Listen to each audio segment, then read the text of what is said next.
Good morning, everybody.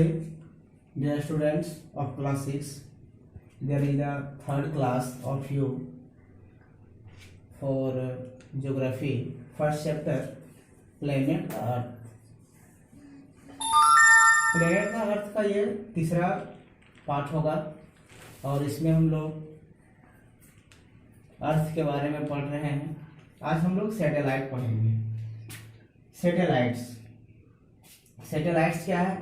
In general a satellite is like that orbit something is as for example the moon orbit the earth and it is satellite like the planet and satellites have no light.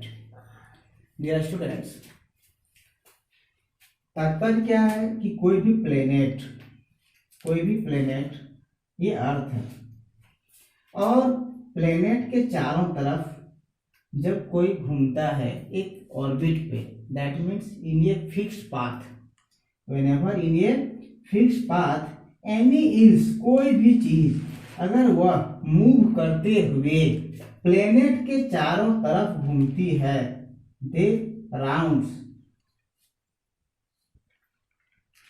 In a orbit to the earth is called satellite.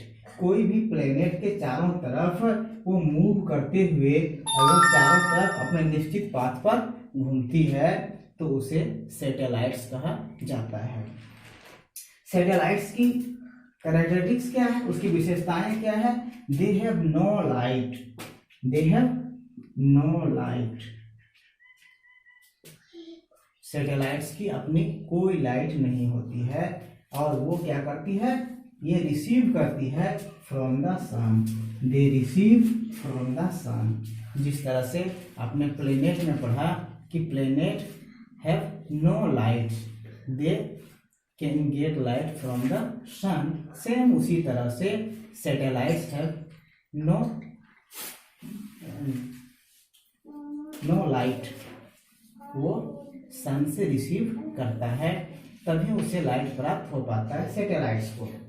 Satellites की दो तरह के होते हैं, man made satellites and natural satellites. Man made satellites का क्या है कि हमारे साइंटिस्ट सैटेलाइट्स को बनाते हैं और वह अंतरिक्ष में इन स्पेस में छोड़ देते हैं और स्पेस में ऐसे छोड़ते हैं कि वह अर्थ का चारों तरफ घूमते रहता है, मूविंग करते रहती है और यह हमारे लिए बहुत ही उपयोगी होता है। आज जो टेली कम्युनिकेशन है जिससे हम लोग बात करते हैं, ये हमारे नेट जो चल रहा है वह सारा सैटेलाइट्स का कमाल है। जितने सारे कम्युनिकेशन है, चाहे हम टेलीविजन देखते हैं या लाइव कास्ट क्रिकेट देखते हैं, सारा सैटेलाइट्स का ही कमाल है। इसके अलावा सैटेलाइट्स का यूज जो है वह वेदर कंडीशन को भापने के लिए किया जाता है, पूर्वानुमान करने के लिए किया जाता है। यह बहुत ही इम्पोर्टेंट है। जो मैन मेड सैटेलाइट्स है, सबसे फर्स्ट में हमारा इंडिया ने सैटेलाइट्स जो बनाया उसका नाम आर्यभट्ट रखा गया। उसके बाद कई सैटेलाइट्स हमारे स्पेस में चले गए हैं और अभी कार्यरत हैं, जिसका फायदा हमें हो रहा है कि हम लोग telecommunication, TV, live casting, weather forecasting कर पा रहे हैं। नेक्स्ट है नेचुरल सैटेलाइट्स। कुछ सैटेलाइट्स जो अपने से प्रकृति में है, स्पेस में है, जिसको आदमी ने नहीं बनाया है, they have called natural satellites. हमारा अर्थ का जो सैटेलाइट्स है उसे मून कहते हैं। हमारा अर्थ का भी, हमारी पृथ्वी की एक ही सैटेलाइट है जिसका नाम मून है। मून के बारे में हम लोग फिर डिटेल में पढ़ेंगे। और नेचुरल सैटेलाइट्स हैं जितने सारे प्लैनेट्स हैं, जैसे प्लैनेट्स 8 हैं तो उसमें से मरकरी और वेनस का कोई सैटेलाइट्स नहीं है।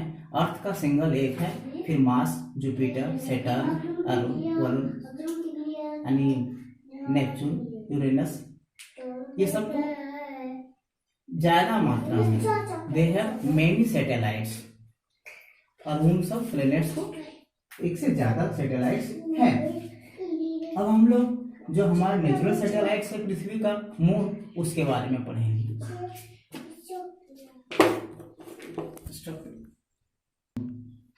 Dear students, the earth moon, हम लोग मून के बारे में डिटेल पढ़ेंगे। मून क्या है? Brightest at in night you can look out in the sky, then you have looking that moon is brightest।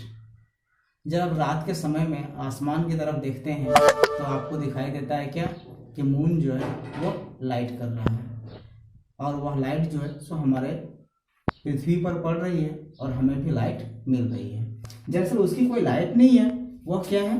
चमकता है। कैसे चमकता है? सूरज की रोशनी से चमकता है। सूरज की रोशनी से कैसे चमकता है? थोड़ा सा हम फोकस करेंगे। ये सन है, ये है सन, ये हमारा, ये सबको क्या करता है? लाइट देता है। और हमारा थर्ड ऑर्बिट में फर्स्ट, सेकेंड, थर्ड, ये हमारा है यहाँ पे अर्थ। अर्थ और मून जो है वो क्या करता है? इसके चारों तरफ घूमता है। ये है मून। अब शाम का लाइट जब पड़ता है इस पे, ये इधर भी आता है, इधर भी आता है, इस तरह घूमता है, तो इस पर जब ये लाइट पड़ता है फिर ये इस पर रिफ्लेक्ट करता है।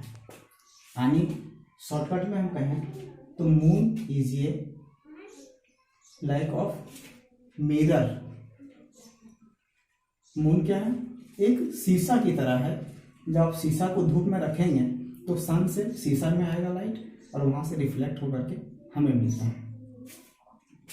अगर यहाँ शीशा हम रख दें और यहाँ पर हम टॉर्च जला लें तो यहाँ से इधर आएगा और ये रिफ्लेक्ट कर देगा लाइट को, ये मिरर। तो यही काम करता है आपका मून। ये लाइट लेता है सन से और रिफ्लेक्ट कर देता है पृथ्वी पर, और फिर पृथ्वी पर हमें उसका चमकीला नजर आता है, यानी वो चमकता है। रात के टाइम में देखते हैं। डायमीटर, ये इसकी साइज क्या है? 1/4 ऑफ द सन।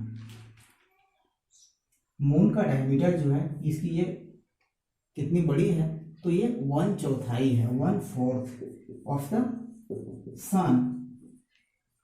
सूरज से 1/4 है, यानी उसका 1/54 के भाग के बराबर है।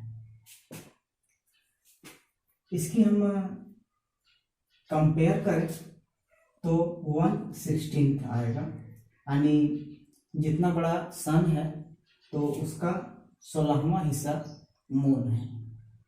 और इसकी डायमीटर की बात करें हम तो जितनी डायमीटर सन की है उससे 1/4 डायमीटर मून की है। क्लोजर, लेकिन यह नजदीक होने की वजह से सूरज की अपेक्षा चंद्रमा, चांद हमारे पृथ्वी का नजदीक होने की वजह से ये दोनों का साइज लगभग एक जैसा लगता है, लेकिन रियल में मून कई गुना छोटा है उससे। लेकिन ये नजदीक होने की वजह से ये हमें भी सूरज के बराबर दिखाई देता है। डिस्टेंस इसकी पृथ्वी से 3,84,400 किलोमीटर है। पृथ्वी से मून, चांद की दूरी 3,84,400 किलोमीटर है। इट्स सरफेस, मून का जो सरफेस है, इसका सरफेस एरिया जो है वो क्या है? रॉकी है और डस्टी है, पथरीला है और डस्टी है।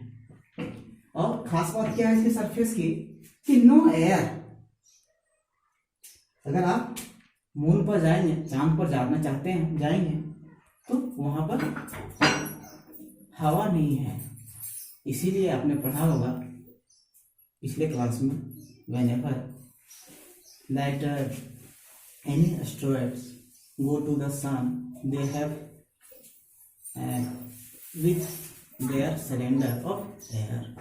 जब भी कोई भी एस्ट्रॉयड्स कोई भी अंतरिक्ष यात्री मून पर जाते हैं तो अपने साथ गैस का सिलेंडर, गैस मीन्स एयर का सिलेंडर लेके जाते हैं, ऑक्सीजन का सिलेंडर लेके जाते हैं, क्योंकि वहाँ पे एयर नहीं है, इसीलिए वहाँ पर जीवन भी संभव नहीं है।